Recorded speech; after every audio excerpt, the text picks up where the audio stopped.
दोस्तों नमस्कार, मैं राजेंद्र कुमार आपका स्वागत करता हूं अपने YouTube चैनल में। दोस्तों, बाल मनोविज्ञान के अंतर्गत आज मैं आपके लिए बहुत महत्वपूर्ण टॉपिक लेकर आया हूं, जिसका नाम है पियाजे's थ्योरी ऑफ कॉग्निटिव डेवलपमेंट, यानी पियाजे का संज्ञानात्मक विकास का सिद्धांत। दोस्तों, शिक्षा शास्त्र के अंतर्गत लंबे समय तक यह माना गया कि बच्चे शिक्षा व्यवस्था का एक निष्क्रिय तत्व हैं। वो कुछ भी नहीं जानते हैं, इसीलिए पढ़ाने की, सीखने और सिखाने की सारी जिम्मेदारी एक शिक्षक के कंधों पर है। लेकिन वर्तमान समय में शिक्षा व्यवस्था के अंतर्गत मानवतावादी दृष्टिकोण को अपनाया गया है, जिसके अंतर्गत यह माना जाता है कि शिक्षा बाल केंद्रित होनी चाहिए। और बाल केंद्रित शिक्षा इस विचार को मानकर चलती है कि बच्चे निष्क्रिय नहीं है, और ऐसा भी नहीं है कि वो कुछ नहीं जानते, वो जानते हैं, बहुत कुछ जानते हैं। ज़रूरत इस बात की है कि उनके अनुभवों को, उनके विचारों को शिक्षा व्यवस्था में और कक्षा की परिचर्चा में शामिल किया जाए। इसीलिए बहुत सारे लोगों ने दोस्तों इस पहलू को लेकर अपना कार्य किया है कि आखिर बच्चे कैसे सीखते हैं और क्या जानते हैं। इसी संबंध में जियां पियाजे या जीन पियाजे ने अपनी थ्योरी ऑफ कॉग्निटिव डेवलपमेंट का प्रतिपादन किया है, जिसमें उन्होंने दिखाया है कि बच्चे स्वयं अपने अनुभवों से एक दुनिया का निर्माण करते हैं। बच्चे स्वयं अपने अनुभवों से सीखते हैं। बच्चे किस प्रकार सीखते हैं, किस प्रकार अपने ज्ञान का निर्माण करते हैं, इसके लिए पियाजे साहब ने एक थ्योरी दी है, जिसे कॉग्निटिव थ्योरी ऑफ डेवलपमेंट कहा जाता है, जिसमें उन्होंने बाल विकास के 4 चरणों का वर्णन किया है। अपनी थ्योरी में उनका यह मानना था कि ये 4 चरण यूनिवर्सल हैं, सार्वभौमिक हैं। हर बच्चे को विकास के इन चरणों से होकर गुजरना ही है। लेकिन दोस्तों, इस थ्योरी का अध्ययन करने से पहले हमें पियाजे साहब की थ्योरी के बारे में कुछ सामान्य बातें जाननी होंगी, और इन सामान्य बातों को जानने से पहले मैं आप लोगों से अनुरोध करना चाहूँगा कि यदि आपने अभी तक मेरा चैनल सब्सक्राइब नहीं किया है तो आप अभी कर दीजिए, ताकि मेरी वीडियोज आपको मिलती रहें। और साथ ही दोस्तों यह भी कि यह एक लंबी थ्योरी है, इसीलिए थ्योरी को पूरा समझने के लिए आप वीडियो को शुरू से लेकर अंत तक देखें। मैं आपको यकीन दिलाता हूँ कि हर बात आपको समझ में आएगी। मैं हर बात को उदाहरणों के माध्यम से स्पष्ट करूँगा। तो चलिए दोस्तों, हम लोग शुरू करते हैं पियाजे की थ्योरी ऑफ कॉग्निटिव डेवलपमेंट।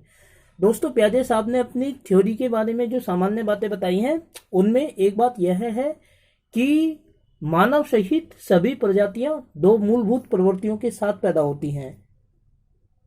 इसमें पहली है ऑर्गेनाइजेशन और दूसरी है अडेप्टेशन।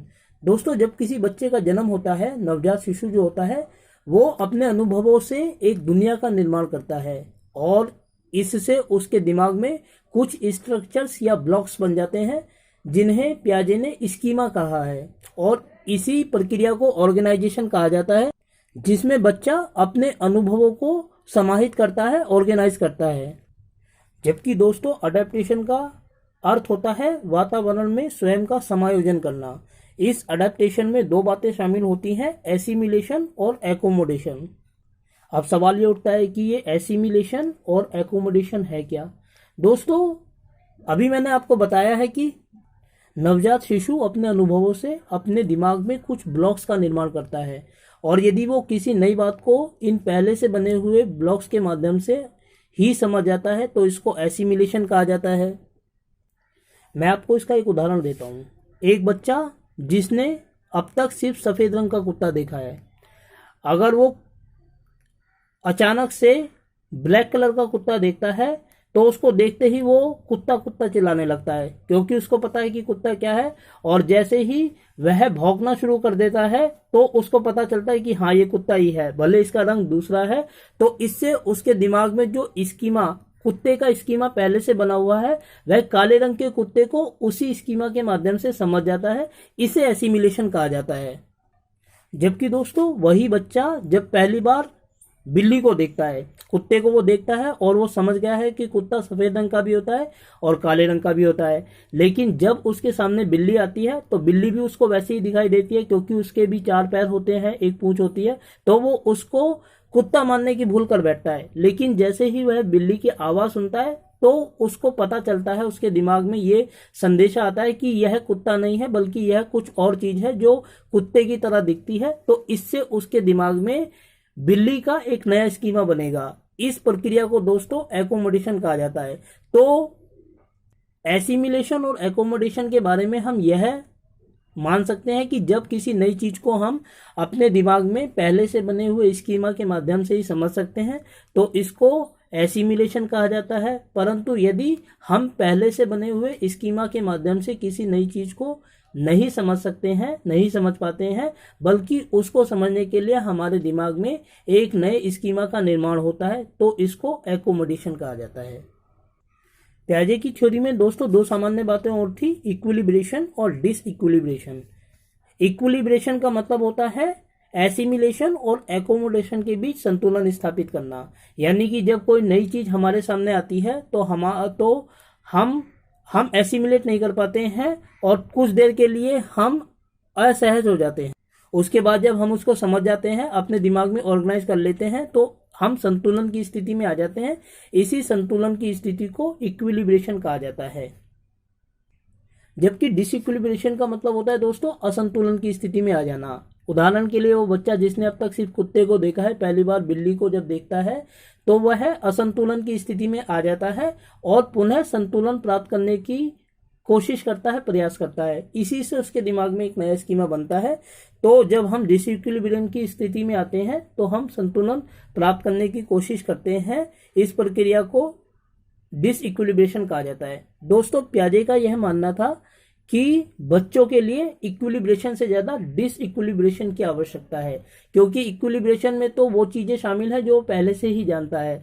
जब तक कि वो नई चीजों को नहीं जानेगा तब तक उसके ज्ञान में वृद्धि नहीं होगी। इसीलिए उसका यह मानना था कि नई चीजों को जानने के लिए, ज्ञान का निर्माण करने के लिए इक्विलिब्रेशन से ज्यादा डिसइक्विलिब्रेशन की आवश्यकता है, क्योंकि इससे उसके ज्ञान में वृद्धि होती है, दिमाग में नए स्कीमा बनते हैं। चलिए दोस्तों, अब हम प्याजे की थ्योरी में जिन चरणों का वर्णन किया गया है उनकी तरफ दृष्टिपात करते हैं। प्याजे ने अपनी कॉग्निटिव थ्योरी ऑफ डेवलपमेंट में बच्चों के 4 चरणों का विकास किया था। इनमें पहला चरण सेंसरी मोटर का था, जो जन्म से लेकर 2 वर्ष तक की अवस्था तक होता है। दूसरा प्री ऑपरेशनल स्टेज था, जो 2 से लेकर 7 वर्ष की आयु के बीच होता है। तीसरा कंक्रीट ऑपरेशनल स्टेज है, जो 7 से लेकर 11 साल तक होती है। और चौथी जो अवस्था है दोस्तों, वो फॉर्मल ऑपरेशनल स्टेज है, जो 11 वर्ष से लेकर एडल्टहुड तक होती है। प्याजे का यह मानना था कि ये स्टेजेस यूनिवर्सल हैं, पूरी दुनिया में पाई जाती हैं, सार्वभौमिक है और हर बच्चे को विकास की इन अवस्थाओं से होकर गुजरना ही है। यह बात अलग है कि किसी के कोई इसमें ज्यादा वक्त बिता सकता है, कोई कम, परंतु इनसे होकर गुजरना हर बच्चे को है ही। दोस्तों अब हम देखेंगे कि इन 4 चरणों में ऐसी कौन कौन सी विशेषताएं हैं जिनका अनुभव एक बच्चा इन आयुओं के दौरान करता है। तो दोस्तों प्याजे की थ्योरी में जो पहली अवस्था है उसको सेंसरी मोटर स्टेज कहा गया है, जो हमारे जन्म के शुरुआत से लेकर 2 वर्षों तक जारी रहती है। इस अवस्था को सेंसरी मोटर स्टेज इसलिए कहा जाता है क्योंकि इसमें बच्चा अपनी ज्ञानेंद्रियों का इस्तेमाल करता है। वो वस्तुओं को छूकर देखने की कोशिश करता है, वस्तुओं को टेस्ट करने की कोशिश करता है, मुंह में डालता है, उनको पकड़ने की कोशिश करता है, वस्तुओं की ओर जाता है, मूविंग करता है। इसीलिए इस स्टेज को जो नाम दिया गया है वो सेंसरी मोटर स्टेज या ज्ञानेंद्रिय अवस्था का नाम दिया गया है, जिसके अंतर्गत वह अपनी ज्ञानेंद्रियों का इस्तेमाल करता है। दोस्तों प्याजे साहब का मानना यह था कि इस अवस्था में 2 महत्वपूर्ण बातें होती हैं। उन 2 महत्वपूर्ण बातों में है, पहला कि उसकी जो गतिविधियां होती हैं वो गोल ओरिएंटेड हो जाती हैं। किसी बच्चे को जो चाहिए वो उसी की तरफ अपना ध्यान देता है, बाकी वस्तुओं की तरफ उसका कोई ध्यान नहीं रहता। प्याजे साहब ने बताया था कि अगर हम किसी बच्चे को जिसकी उम्र 0 से लेकर 2 वर्ष के बीच है एक ऐसे कमरे में ले जाते हैं जिसमें खिलौने भरे हुए हैं, उसमें बच्चे को जिस खिलौने के ऊपर उसका ध्यान जाएगा वो उसी के ऊपर अपनी निगाह रखेगा, बाकियों के ऊपर नहीं। इससे उसकी जो गतिविधियां होती हैं वो टारगेट ओरिएंटेड हो जाती हैं, गोल ओरिएंटेड हो जाती हैं। इसी चीज को नाम दिया गया है लक्ष्य आधारित गतिविधियां। दोस्तों इसी अवस्था में जो दूसरी विशेषता है वो यह है कि वस्तुओं के स्थायित्वकरण की बात बच्चों को समझ में आ जाती है। इसको ऑब्जेक्ट परमानेंस कहा जाता है। उदाहरण के लिए जब छोटे बच्चे किसी वस्तु को बार बार छूने की, अपने पास रखने की, पकड़ने की जिद करते हैं तो बड़े लोग, माँ बाप उनको कहते हैं कि चिड़िया ले गई। लेकिन दोस्तों पियाजे ने यह बताया है कि भले ही बच्चे उसके बारे में सोचना छोड़ दें, लेकिन उनको यह तो पता होता है कि वस्तु तो है ही, भले उनको दिखाई नहीं दे रही है, लेकिन वस्तु तो है ही।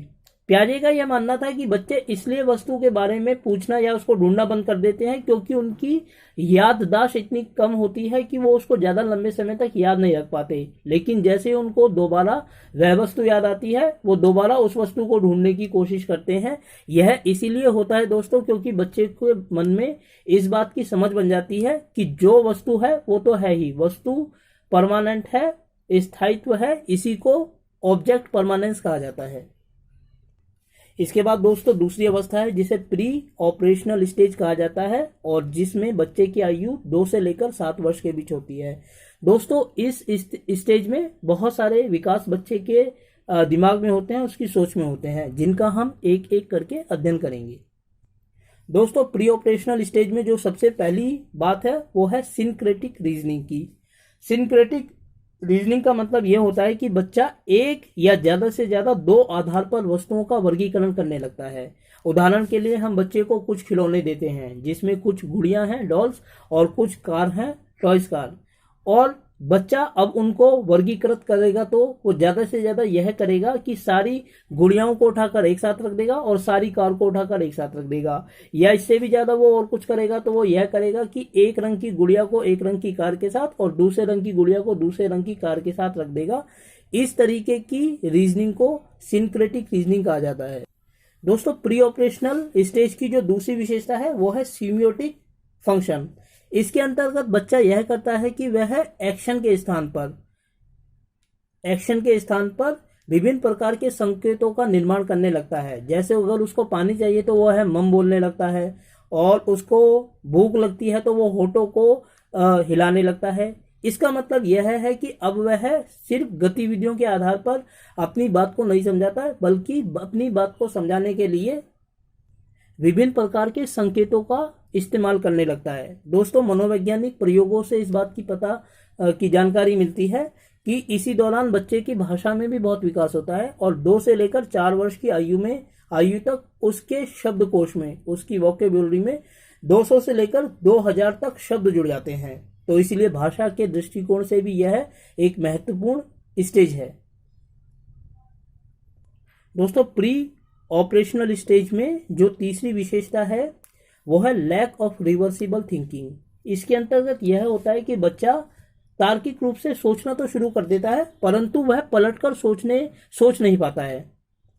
उदाहरण के लिए जिस मिट्टी से घड़ा बनाया गया है उस घड़े को तोड़कर वही मिट्टी उतनी ही मात्रा में प्राप्त की जा सकती है। इस बात को बच्चा नहीं जान पाता है क्योंकि उसकी सोच में रिवर्सिबल थिंकिंग का अभाव होता है। इसके अलावा दोस्तों इसी स्टेज में उसकी सोच में कंजर्वेशन का भी अभाव होता है। कंजर्वेशन का मतलब दोस्तों यह होता है कि यदि वस्तु में से ना तो कुछ लिया गया है और ना ही उसमें कुछ जोड़ा गया है तो वस्तु की मात्रा समान बनी रहेगी। इस बात का बच्चे की समझ में अभाव होता है, इसीलिए इसको लैक ऑफ कंजर्वेशन कहा जाता है। मैं आपको इसका एक उदाहरण देता हूं दोस्तों। मान लीजिए पानी के 2 गिलास हैं और दोनों ही गिलासों में पानी की समान मात्रा भरी हुई है। प्री ऑपरेशनल स्टेज के बच्चे के सामने अगर एक गिलास के पानी को किसी ऐसे बर्तन में डाल दिया जाए जो लंबा कम है परंतु जिसकी चौड़ाई ज्यादा है, और उससे यह पूछा जाए कि बताओ कि पानी किस में ज्यादा है, तो वह उस गिलास की तरफ इशारा करेगा जिसमें पानी ऊपर तक आ गया है। ऐसा क्यों करता है वो? ऐसा इसलिए करता है क्योंकि उसकी सोच में कंजर्वेशन की अवधारणा का अभाव होता है। दोस्तों पियाजे का यह मानना था कि बच्चे की सोच में इस दौरान कंजर्वेशन की धारणा का अभाव इसलिए होता है, या वह उस गिलास में पानी अधिक इसलिए बताता है क्योंकि वह सिर्फ एक ही दिशा में सोचता है। इस समय वो सिर्फ लंबाई की अवधारणा को देख रहा है, इसीलिए उसने उस गिलास में पानी को ज्यादा बताया जिसमें पानी ऊपर तक आ गया है।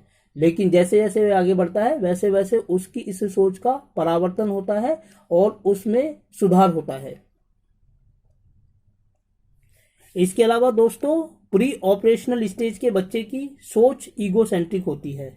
ईगोसेंट्रिक का मतलब यह नहीं होता कि वह सेल्फिश टाइप का होता है, बल्कि पियाजे के अनुसार ईगोसेंट्रिक का मतलब यह है कि इस उम्र का बच्चा 2 से 7 साल की आयु का बच्चा यह मानकर चलता है कि जो अनुभव वह खुद करता है वही अनुभव उसकी उम्र के बाकी लोग भी करते हैं। उदाहरण के लिए जो बच्चा कुत्ते से डरता है वह यह मानता है कि जिस प्रकार कुत्ते से वह डरता है उसी उम्र के बाकी बच्चे कुत्ते से डरते हैं। लेकिन जब वो देखता है कि किसी के घर में कुत्तों को पाला जाता है और एक छोटा सा बच्चा कुत्ते को गले लगा लेता है तो वो डिसइक्विलिब्रियम की स्थिति में आ जाता है।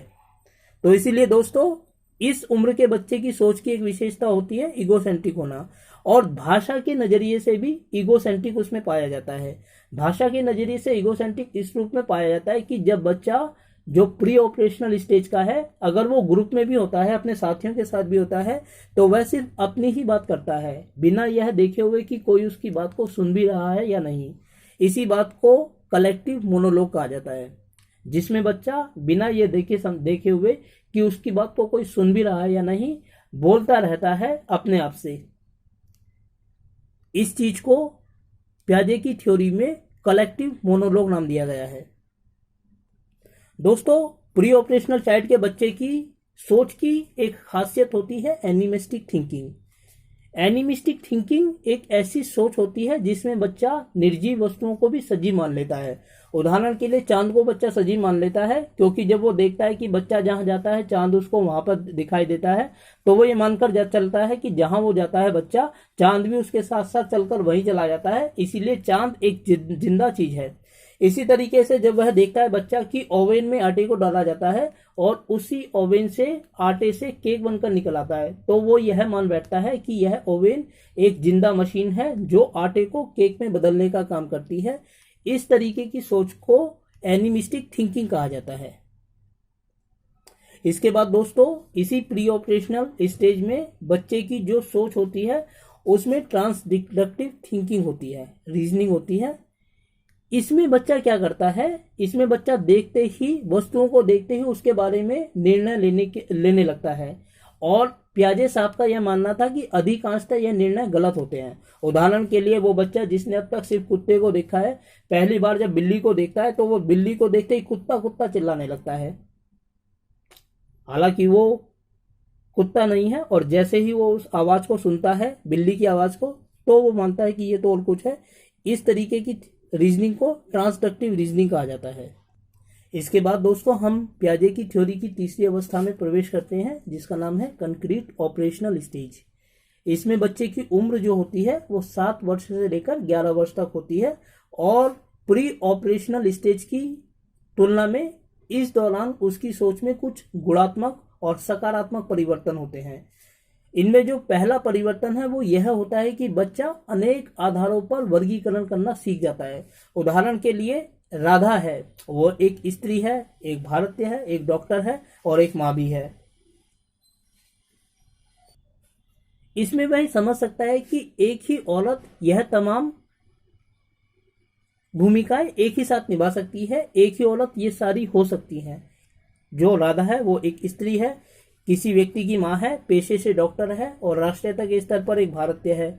इन बातों को वो आसानी से समझ सकता है, जबकि यदि यही बात हम प्री ऑपरेशनल चिल्ड्रन के सामने रखें तो वो कहेंगे कि ये तो गलत है, एक ही आदमी इतने सारे काम कैसे कर सकता है, क्योंकि वो ये मानता है क्योंकि उसकी जो सोच होती है वो सीमित होती है।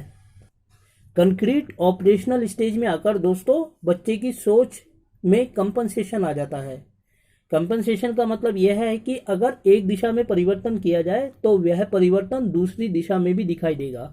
उदाहरण के लिए जिस गिलास से पानी दूसरे बर्तन में डाला गया था वो अगर ऊपर तक नहीं आया था तो इसका कारण यह था कि उस बर्तन की चौड़ाई ज़्यादा थी, जबकि जिस बर्तन में गिलास में पानी ऊपर तक दिखाई दे रहा था उसकी लंबाई अधिक थी, चौड़ाई कम थी। इस बात की समझ बच्चे की समझ में आ जाती है। इसी चीज को कंपनसेशन कहा जाता है।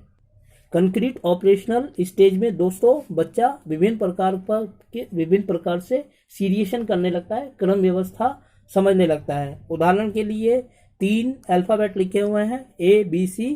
इसमें बच्चा ये समझने लगता है कि इस समीकरण में A जो है वो B से भी बड़ा है और C से भी बड़ा है, और वो ये भी समझने लगता है कि जो B है वो A से तो छोटा है परंतु C से बड़ा है।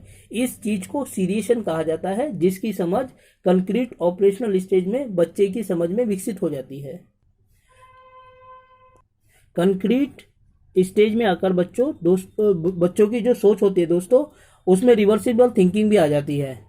वह समझने लगता है कि जिस मिट्टी से घड़े का निर्माण किया गया है, उसी घड़े को तोड़कर वही मिट्टी ही उतनी ही मात्रा में प्राप्त की जा सकती है। इस बात को वो सोचने लगता है। इसी चीज को कहा जाता है रिवर्सिबल थिंकिंग।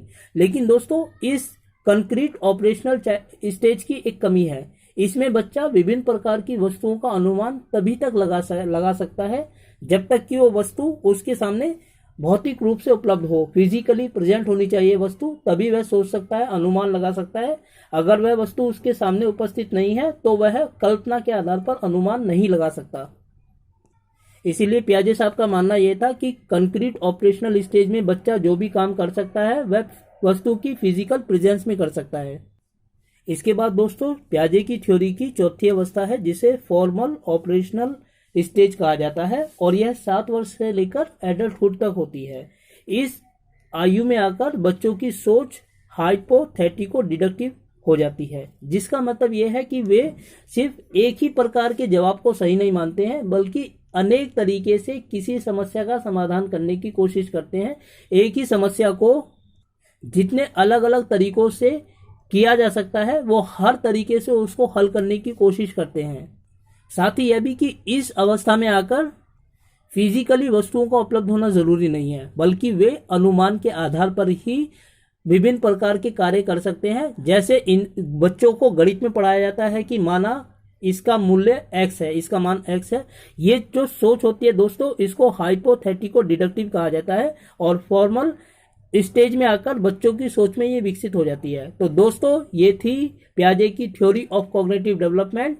मैं आपसे उम्मीद करता हूं कि आपको ये थ्योरी अच्छी लगी होगी। दोस्तों अगर वीडियो अच्छी लगी तो चैनल को सब्सक्राइब करें और वीडियो को लाइक करें, और ऐसी ही वीडियोस के लिए मेरे साथ बने रहें। धन्यवाद।